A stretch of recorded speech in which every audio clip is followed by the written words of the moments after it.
Yes, once again, very warm welcome in Lisanics for my e-lecture. Today I am going to talk about a new topic that is academic writing. Whenever we want to learn any language, we try to learn four skills in order to learn any language. And those four skills are listening skills, speaking skills, and writing skill and reading skills. In today's video, I'll focus only on writing skill, and out of writing skills, there is an important form of writing that is called as academic writing. First of all, we need to understand that academic writing is a bit different from traditional kind of writing. Most of the time when we write, we are not well organized, and in some writings we express our own feelings, our own emotions, and we are very subjective. But academic writing is a bit different. This is a very technical kind of writing, very reasonable and very responsible kind of writing, very organized kind of writing. So let me define academic writing in clear terms. Academic writing is the process of presenting ideas in rational, organized, systematic, reasonable, and logical way. So all these points are observed logical. Academic writing is always rational, it is always organized, certain processes are involved in writing academic writing. So these are some important points which we need to observe while writing academically. Reasonable hona, rational, organized, systematic, and logical. Once again, I revised all these points. So no question arises, what kind of writing we call as academic writing. We have different book reviews. When a writer writes a book, some people are asked to write a review. They write a complete summary. This is not possible that without reading and without making certain important points out of that book, a person keeps and person starts writing the review of that book. So no, first person will have to read the book. He will have to organize certain points and logically and in a rational way you will have to write a book review. The same case is with certain essays. Essays are the backbone of academic writing. In next classes we will see how we write different kind of essays and how essays are an important form of academic writing. Research report, research proposals, before to conduct the thesis or research, we make an outline, we make a path on the basis of which we write our thesis or dissertation. So research proposal is also a form of academic writing. Yes, scientific papers, academic journals, theses, and some abstracts, of course, which are written in the beginning of the books. And all these forms of writing are considered as academic writing. Now I would like to share some important forms of academic writing, and out of those important forms are descriptive kind of academic writing, narrative form of academic writing, and last one is persuasive or argumentative form of writing. When we talk about the first form, that is descriptive form of, as you know, description, to describe something as it is, we form a picture through words. It's a picture through words. Whenever we read some words, whenever we read some lines, so the writer whatever writes, that becomes the part of our mind. We feel the taste of his writing, we feel the sounds which have been described by the writer. So a description means that such kind of writing in which we can feel, we smell, we taste, and we hear, we listen the sounds. A good description is always a word picture. It is a picture which is made through words, and the reader can imagine the object. For example, if somebody writes about the beauty of moon, if somebody writes about the autumn, if somebody writes about spring, the way in which writer expresses the environment or the particular season, all things, all colors, the same kind of smell that comes in our mind, the same kind of object becomes the part of our mind while reading descriptive kind of writing, right?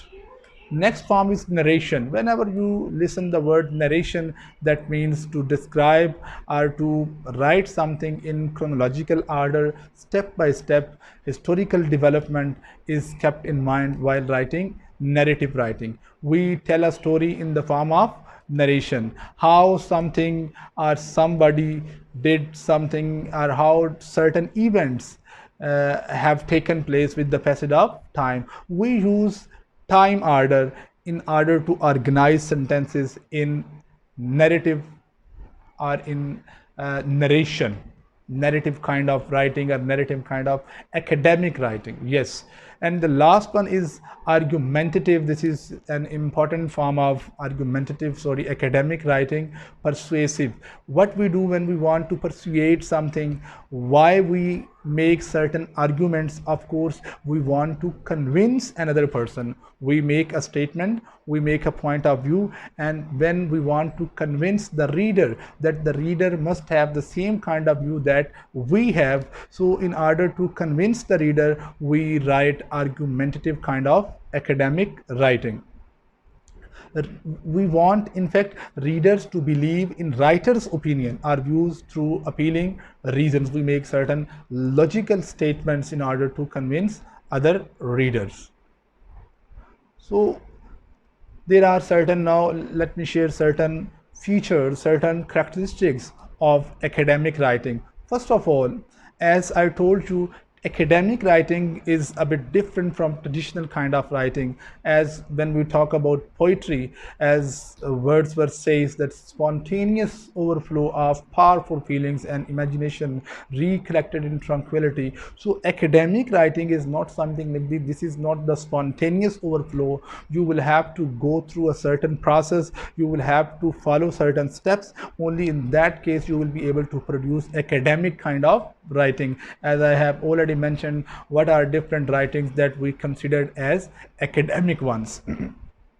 First of all, the very first point or the very first characteristics of academic writing is planning. Of course, there is always a particular amount of planning before you start writing the paper, before you start writing book review, before you start writing research proposal. So all these are academic writings, and whenever you need to start writing all these, you have to make certain planning.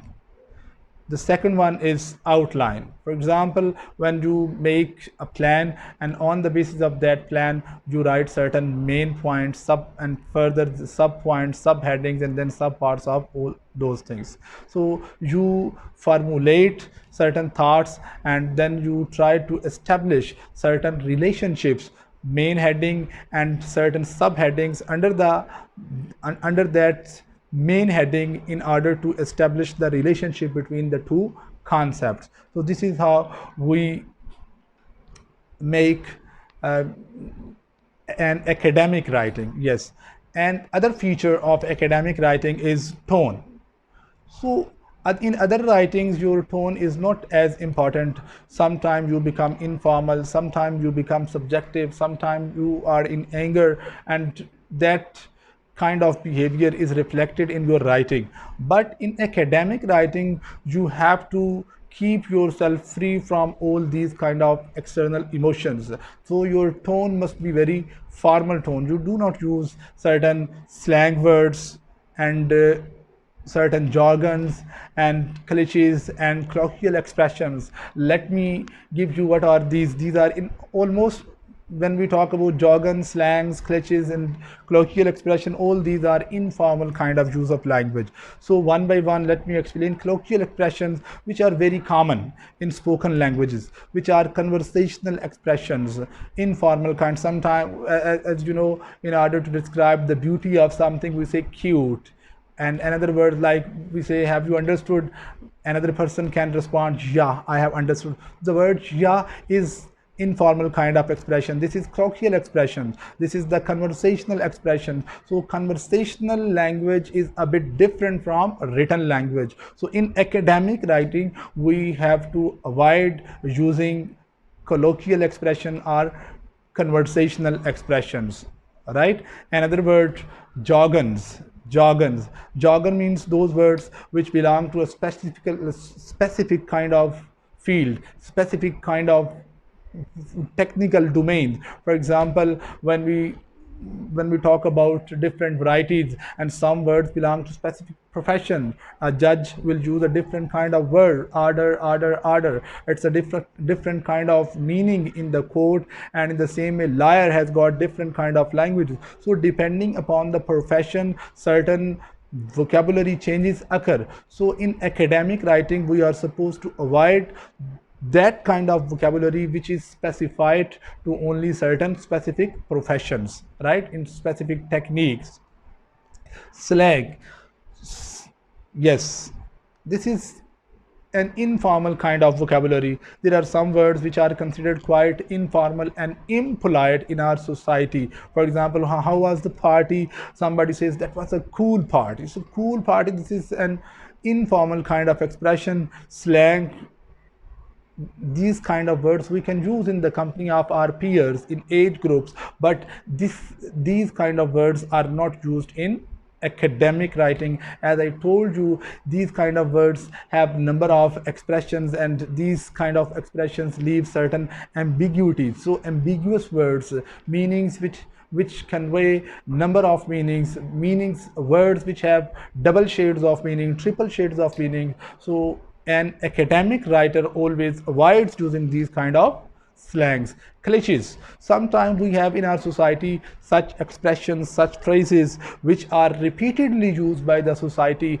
and due to the repeated use of these phrases, clauses and words, the freshness of those phrases and clauses or words is lost. So that is why the academic writer always avoids using. For example, let me give you a few examples of cliches. Soft as baby's skin, this is some kind of cliche. Another example, last but not least. So these are examples of cliches, and in academic writing we need to avoid by using slangs, jargons and cliches and certain other informal words. So tone must be very formal, and how our tone can be formal, of course, by avoiding these kind of informal words which come under jargons and certain abbreviations. Of course, certain abbreviations that we use in our SMS language, sending message system, all right, when we communicate, when we message to someone. So those kind of abbreviation should also be avoided while writing academically. Another, of course, language that is another quality or characteristics of academic writing is language. Of course, diction. Language must be appropriate. This is not something that we if we know the meaning of certain words, and of course apart from the meaning, certain words have association with each other. There is a concept of collocation, habitual association of words. There is concept of appropriateness of words, proper word at proper place. This is what we call as appropriateness of language. So language should be appropriate. For this case, you can consult different dictionaries, you can consult thesaurus, and in order to pick the right word for right place. Yes. Another characteristic is point of view. In point of view, see, it must be described in third person. We should not write I am of the opinion, I according to me. These kind of expressions should be avoided in academic writing. We should use the researcher says like this, the research opines like this. So these sort of words should be used while writing academic writing. And an important point that in academic writing, our focus is to educate on the facts. Our focus is not to support an opinion. We just educate about an fact, we not support a particular opinion. So point of view should be educative one rather than the supportive one towards a particular opinion. Another point, another characteristics of academic writing is approach. Our approach should be very objective towards the academic writing. Objective means you are free from your personal emotions, personal desire, personal liking or disliking, and objectively you are trying to write. This is what we call objective approach. And you follow, as you know, there are two approaches: deductive approach and inductive approach. Logical reasoning should be involved, and deductive kind of approach should be the part of academic writing. This is all about the concept of academic writing, how academic writing is different from other traditional types of writing, and what are the main features, characteristics of academic writing. Once again, let me recall that the academic writing is the process of presenting ideas in a rational, organized, systematic, reasonable, and in a logical way. There are some types of academic writing, and then I have also shared with you certain features and major characteristics of academic writing. Stay tuned with Lisanics. Keep watching Lisanics in order to learn more and more about academic writing. Thank you so much.